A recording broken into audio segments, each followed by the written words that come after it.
nome de Jesus, estamos aqui para falar sobre o governo mundial. Antes de começar, vamos orar. Pai querido que estás nos céus, aqui eu me uno com os meus irmãos, nesta manhã de sábado, buscando a tua bênção, buscando o derramamento do Espírito Santo sobre mim e sobre os meus irmãos. Abre a nossa mente para a compreensão da tua profecia. Dá-nos a tua bênção, a bênção do Espírito Santo, em nome de Jesus. Amém, Senhor. Meu querido irmão, minha querida irmã, um feliz sábado para todos vocês. Aqui estamos para mais uma live. Hoje vamos falar sobre o governo mundial. Promessa humana de um mundo melhor. Será que a promessa humana de um mundo melhor pode se concretizar? Deus prometeu um mundo melhor. E a palavra de Deus chama de novo céu e nova terra. Mas Satanás também, querendo imitar os planos de Deus, ele está fazendo para o mundo a promessa de um mundo melhor através de um governo mundial. Todas as religiões do mundo e todos os sistemas de governo do mundo, eles prometem um mundo melhor. Essa é a base, é o fundamento de todos os sistemas de governo e de todas as religiões. Por exemplo, o marxismo cresceu com a promessa de fazer da Terra um paraíso, o paraíso na Terra. Ninguém está satisfeito, ninguém está realizado com esta velha ordem mundial, esse velho sistema de governo. Todos querem um mundo melhor, saudável, pacífico, seguro, sem violência, sem guerra, de paz mundial, de alimento para todos, de fome zero. Esse desejo, essa esperança está enraizado no profundo do coração do ser humano. Talvez seja por isso que todas as religiões do mundo têm como centro da sua crença a esperança de um Messias. Não é somente o cristianismo que fala de um Messias. Todas as religiões do mundo falam da vinda de um Messias, trazendo paz, trazendo vida eterna. Nós, os cristãos, cremos assim. A palavra de Deus em João, capítulo 14, abra sua Bíblia. No Evangelho de João, o capítulo 14, nós lemos aqui a promessa do nosso Cristo. O Cristo do cristianismo. Ele, antes de subir para o céu, ele deu esta promessa. João 14, 1 a 3. Não se turbe o vosso coração. Crede em Deus, crede também em mim. Na casa do meu Pai há muitas moradas. Se não fosse assim, eu vou-lhe teria dito, vou preparar-vos lugar. E se eu for e vos preparar lugar, virei outra vez e vos levarei para mim mesmo, para que onde eu estiver, estejais vós também. A nossa crença como cristãos, nós estamos fundamentados numa promessa que saiu da boca de Jesus. É uma promessa que vai se concretizar muito em breve. Porém, antes do novo céu e da nova terra, Satanás quer implantar um paraíso na terra. Mas será possível isso? Queridos, as religiões do mundo, como os judeus, por exemplo, estão ainda esperando pelo Messias. Os muçulmanos, eles esperam também por um Messias que eles chamam de Mahdi ou Isa. Também o budismo espera pela aparição de um Messias que eles chamam de Maitreya. Também o hinduísmo espera pela aparição de um Messias que eles chamam de Kalki, o 10º ou último Maha-Avatar. O zoroastrismo está também aguardando um Messias que eles chamam de Saoxian, o homem da paz. Não somente as religiões do mundo, mas também os governos, as instituições políticas sonham com esse mundo perfeito, igualdade para todos, fome zero, alimento, educação e saúde para todos. Essas são as promessas que estão contidas na Agenda 2030 da ONU. As guerras foram criadas, meu querido irmão, minha querida irmã, as guerras foram planejadas e criadas com a justificativa de um mundo melhor, com a promessa de algo melhor para a humanidade. Foi com esse objetivo que surgiu a Primeira Guerra Mundial de 1914 a 1918. Durou 4 anos e matou 16 milhões de pessoas. Um mundo melhor? Não, não foi um mundo melhor. A desculpa para a guerra, a Primeira Guerra Mundial, foi o assassinato do príncipe herdeiro do trono da Áustria, Franz Ferdinand. Essa foi uma justificativa falsa, mas a verdadeira razão nunca é aquela que os jornais publicam. A verdadeira razão da Primeira Guerra Mundial foi a criação de um governo mundial. Essa tentativa de um governo mundial na Primeira Guerra Mundial fracassou. Eles criaram a Liga das Nações, juntando 63 nações na Liga das Nações, mas não funcionou porque os Estados Unidos da América do Norte não entraram. O presidente de então, Woodrow Wilson, não conseguiu convencer o Congresso americano para entrar para a Liga das Nações. Ela foi fundada no dia 10 de janeiro de 1920, mas não cumpriu com o seu propósito. E então eles tiveram que criar uma Segunda Guerra Mundial. E na Segunda Guerra Mundial, o plano agora era criar o governo mundial, novamente. Na Segunda Guerra Mundial existia o risco também dos Estados Unidos não entrarem. Então aconteceu a grande tragédia de Pearl Harbor. O ataque de Pearl Harbor no dia 7 de dezembro de 1941 foi a estratégia usada para forçar os Estados Unidos a entrarem para a Segunda Guerra Mundial. Esse ataque funcionou porque os Estados Unidos entraram para a Segunda Guerra Mundial e, mais ainda, eles criaram a ONU em 1945 e colocaram a sede da ONU na cidade de Nova York.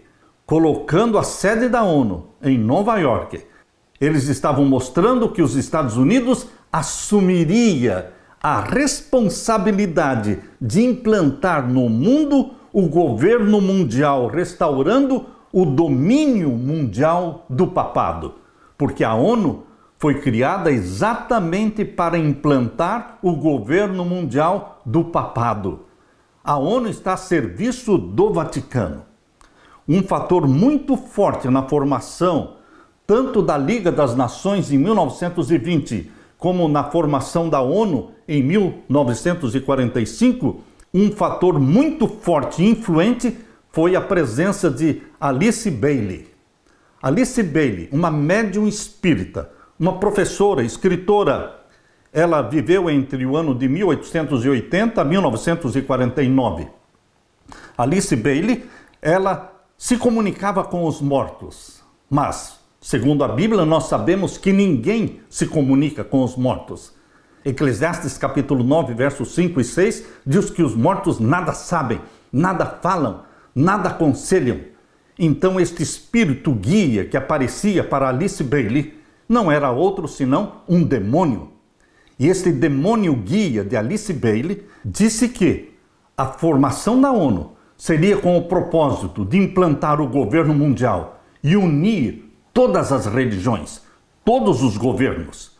Alice Bailey estava profundamente envolvida com o espiritismo, com a teosofia, com a astrologia e a natureza divina do homem. Alice Bailey desprezou os judeus, desprezou os cristãos, mas o demônio que se comunicava com ela dizia que um Cristo iria aparecer para salvar a humanidade, mas que esse Cristo seria o chefe da hierarquia. O chefe da hierarquia, ou seja, Satanás, obviamente, para a chegada desse falso Cristo, não poderia haver qualquer divisão entre a Igreja Universal, as lojas maçônicas e os círculos esotéricos das sociedades secretas. Desta forma, dizia o Espírito Guia, as metas e os trabalhos das Nações Unidas deverá ser solidificado em uma nova Igreja de Deus, liderada por todas as religiões, por todos os grupos espirituais e deve pôr fim à grande heresia da separação. Ou seja, O Espírito Guia de Alice Bailey estava pregando o ecumenismo, falando de um ecumenismo para unir todas as religiões e todos os governos. Foi com esse propósito que foi criada a Organização das Nações Unidas, a ONU, em 1945. Mas a ONU tem suas raízes no espiritualismo. Existe na ONU a sala conhecida como sala de meditação, a sala do silêncio.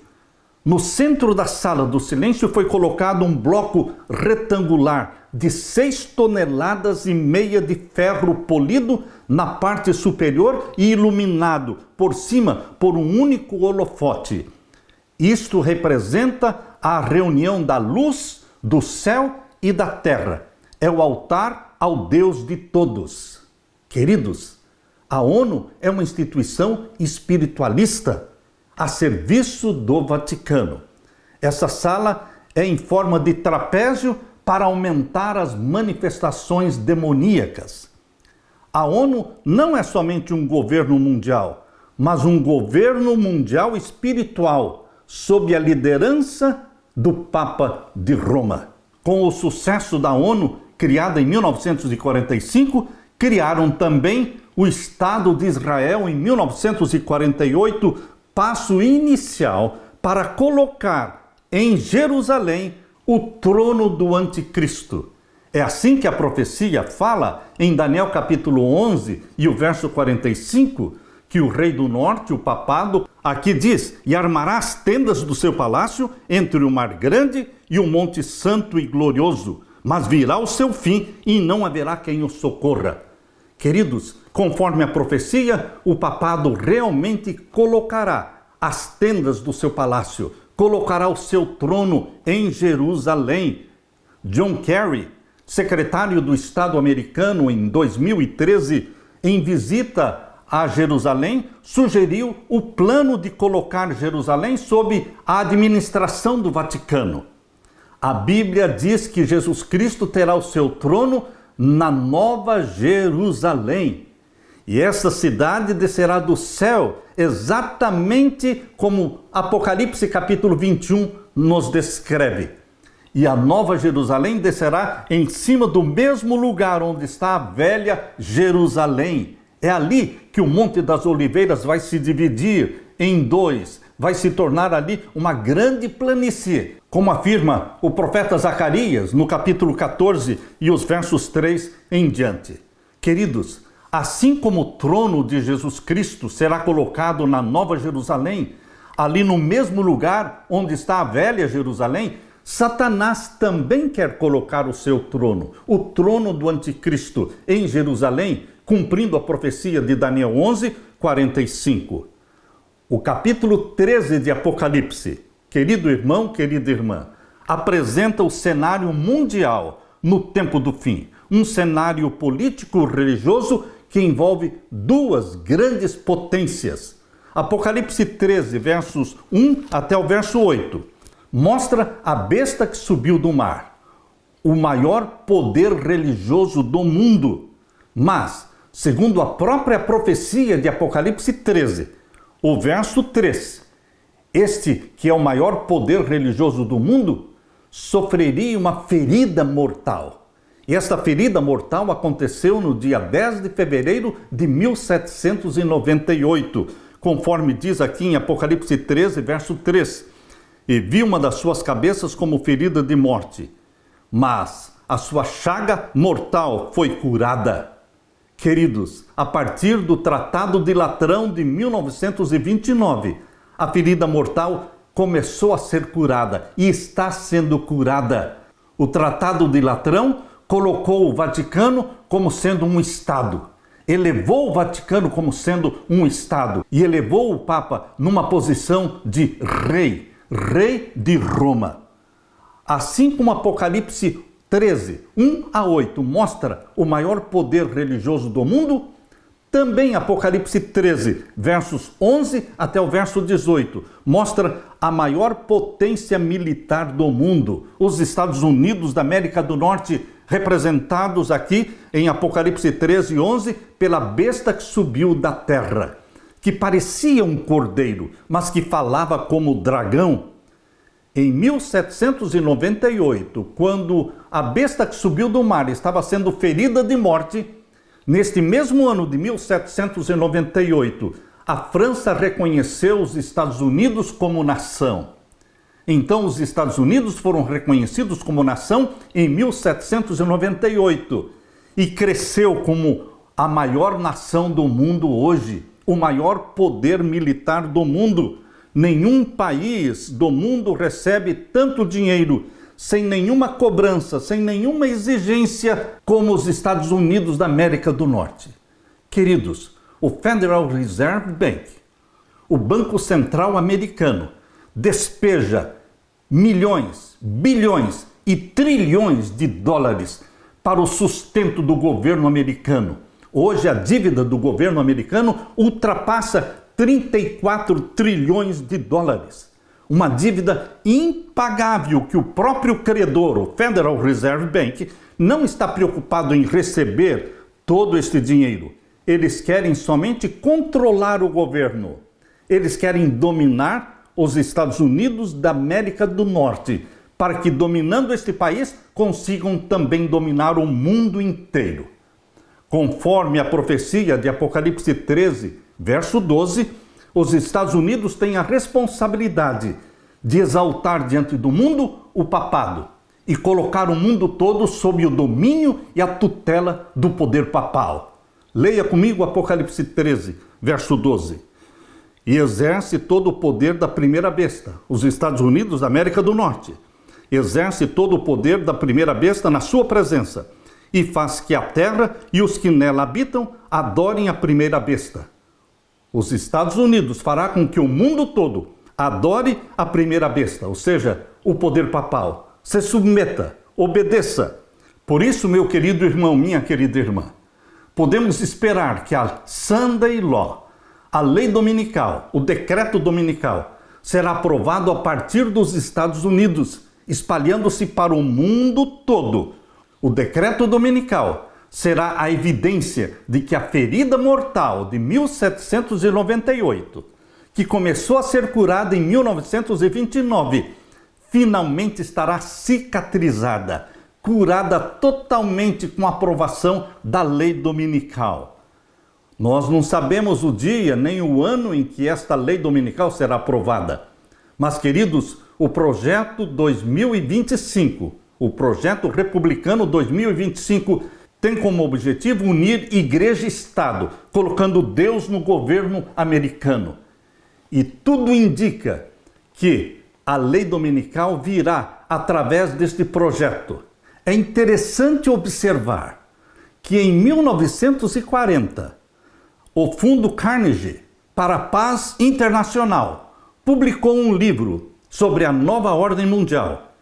E neste livro, publicado em 1940, ali estavam os conceitos adotados pelo Departamento do Estado dos Estados Unidos, a estratégia para a paz mundial, dividindo o mundo em 10 regiões geopolíticas econômicas.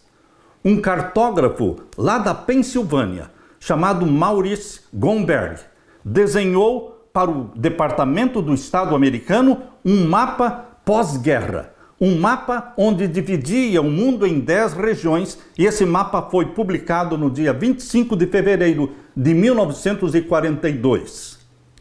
Um mistério no mapa é que ali, já em 1942, aparecia a nação de Israel. Porém, a nação de Israel foi criada somente em 1948, ou seja, 6 anos depois. Como esta nação de Israel já estava presente no mapa de 1942? Queridos, tudo foi planejado. A Segunda Guerra Mundial foi planejada para criar um governo mundial, a ONU, e também a criação do Estado de Israel, para que, em Jerusalém, o anticristo pudesse colocar o seu trono, cumprindo a profecia de Daniel 11:45. Outro mistério é que neste mapa de 1942 já aparece a União Norte-Americana, a união entre Estados Unidos, Canadá e México. Já aparece ali como sendo a supernação americana, que só foi votada pelo Congresso americano em 1993, no governo de Bill Clinton. Como tudo isso aconteceu? As 10 supernações propostas no mapa de 1942 e depois redesenhado pelo Clube de Roma e publicado em 1974, através do livro A Humanidade no Ponto da Virada. Neste livro de 1974, as 10 supernações reaparecem, mostrando que a profecia de Apocalipse 17, ela é fiel e verdadeira. Porque lá no primeiro século, quando João, o discípulo amado, recebeu de Deus a visão de Apocalipse 17, e Deus mostrou para ele que o mundo, no tempo do fim, estaria dividido em 10 supernações, 10 reinos. No tempo em que Jesus Cristo descerá do céu com poder e glória, o mundo estará dividido em 10 reinos, 10 supernações. Exatamente como Daniel 2,44 menciona sobre os 10 dedos da estátua de Daniel 2, quando a pedra descer do céu e atingir a estátua nos pés, atingirá os 10 dedos da estátua. Exatamente como Apocalipse 17. Apocalipse 17 é uma complementação de Daniel capítulo 2. Leia comigo agora Apocalipse capítulo 17 e o verso 12. E os 10 chifres que viste são 10 reis, que ainda não receberam um reino, mas receberão poder como reis por 1 hora, juntamente com a besta. 10 reis que ainda não receberam um reino. Serão 10 reinos modernos, agora no tempo do fim. E o verso 13 diz: estes 10 reis têm o mesmo intento e entregarão seu poder e autoridade à besta. O poder papal receberá o poder e autoridade dos 10 líderes mundiais para reinar sobre tudo e sobre todos em sua última supremacia papal. A última supremacia papal, meu querido irmão, minha querida irmã, não será longa. Ela será curta, de apenas 3 anos e meio. Quem disse isso? Apocalipse capítulo 13, verso 5. Fala que quando a ferida mortal for curada, o papado terá 42 meses de supremacia papal no tempo do fim. Apocalipse 13, verso 5. E foi-lhe dado uma boca para proferir grandes coisas e blasfêmias. Quando?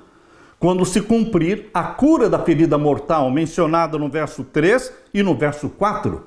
Quando o mundo estiver dividido em 10 supernações, quando a lei dominical for aprovada no mundo todo, então o papado exercerá a sua última supremacia papal de 42 meses, conforme diz Apocalipse 13, verso 5. E foi-lhe dado uma boca para proferir grandes coisas e blasfêmias, e deu-se-lhe poder para continuar por 42 meses. E o que vai acontecer no final da supremacia papal de 42 meses?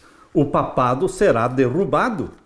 Assim como o papado foi derrubado no final dos 1260 anos, no dia 10 de fevereiro de 1798, ele recebeu uma ferida mortal, mas ele se recuperou, e agora, quando chegar o final da última supremacia papal de 42 meses, ele sofrerá outra ferida mortal definitiva. Não haverá recuperação do poder papal. Ele será destruído para sempre. Leia comigo Apocalipse 17 e o verso 16. E os 10 chifres que viste na besta são os que aborrecerão a prostituta e a porão desolada e nua, e comerão a sua carne e a queimarão no fogo. Verso 17. Porque Deus tem posto em seus corações que cumpram o seu intento, e tenham uma mesma ideia, e que deem à besta o seu reino, até que se cumpram as palavras de Deus. E a mulher que viste é a grande cidade que reina sobre os reis da terra. É Roma, a grande cidade que reina sobre os reis da terra. E ali está a sede papal, na cidade dos 7 montes. Exatamente como Apocalipse 17, verso 9 diz. Aqui há sentido. Quem tem sabedoria, as 7 cabeças são 7 montes. 7 montes de Roma, sobre os quais a mulher, ou seja, a igreja de Roma, está assentada. Não tem dúvida, meu querido irmão, que o mundo está sob o poder de Roma. Roma dominava o mundo na primeira vinda de Jesus e Roma estará dominando o mundo na segunda vinda de Jesus. Mas Roma será destruída e será estabelecido o reino do nosso Senhor Jesus Cristo, que permanecerá para sempre. O reino do nosso Senhor Jesus Cristo, o grande e vitorioso, nosso querido e amado Jesus Cristo. Ele vai implantar um reino eterno, onde você e eu viveremos eternamente na presença do nosso Deus, do nosso amado Jesus Cristo. Essa é a promessa que Jesus deixou aqui em Apocalipse 17 e o verso 14. Leia comigo a promessa, Apocalipse 17, verso 14. Estes combaterão contra o Cordeiro, e o Cordeiro os vencerá. Aleluia! Porque ele é o Senhor dos senhores e o Rei dos reis, e vencerão os que estão com ele. Você e eu, nós estamos com o Cordeiro. E aqui diz, vencerão os que estão com ele, chamados eleitos e fiéis. Bendito seja Deus. Meu querido irmão, nós estamos na terra, mas nossos olhos estão no céu. De onde virá o nosso socorro? De onde virá a pedra que vai destruir a estátua cujos pés tinham 10 dedos, representando os 10 reinos modernos? Nós estamos vivendo exatamente às portas da segunda vinda de Jesus Cristo, sem marcar dia, nem mês e nem ano, mas nós estamos a poucos passos da segunda vinda de Jesus, e por isso nos animamos, e por isso estamos felizes, embora sabendo que teremos que passar pela angústia qual nunca houve. Estamos felizes porque já estamos ouvindo os passos de um Deus que está voltando. Você está ouvindo os passos de um Deus que está voltando. Aleluia! Bendito seja Deus! Ora vem, Senhor Jesus! Anime-se com esta promessa, anime-se com estas profecias e viva com os olhos no céu, esperando pelo Salvador que virá nos buscar. Aleluia! Deixe-me orar com você. Pai querido que estás nos céus, bendito seja o Senhor, que não deixou os teus filhos nas trevas, na ignorância, mas porque o Senhor, através da profecia, desvendou, abriu a cortina do futuro, mostrando o que vai acontecer nestes últimos dias. E nosso clamor é que o nosso amado Jesus Cristo venha. Volte logo, querido Jesus Cristo, nos buscar. Derrama o teu Santo Espírito sobre mim e os meus irmãos. Batiza-nos com a chuva serôdia do Espírito Santo. E volte logo, Jesus, é o nosso clamor. Em teu nome, Jesus. Amém, Senhor. E amém. Deixo com você, meu querido irmão, minha querida irmã, a paz de Jesus. Amém.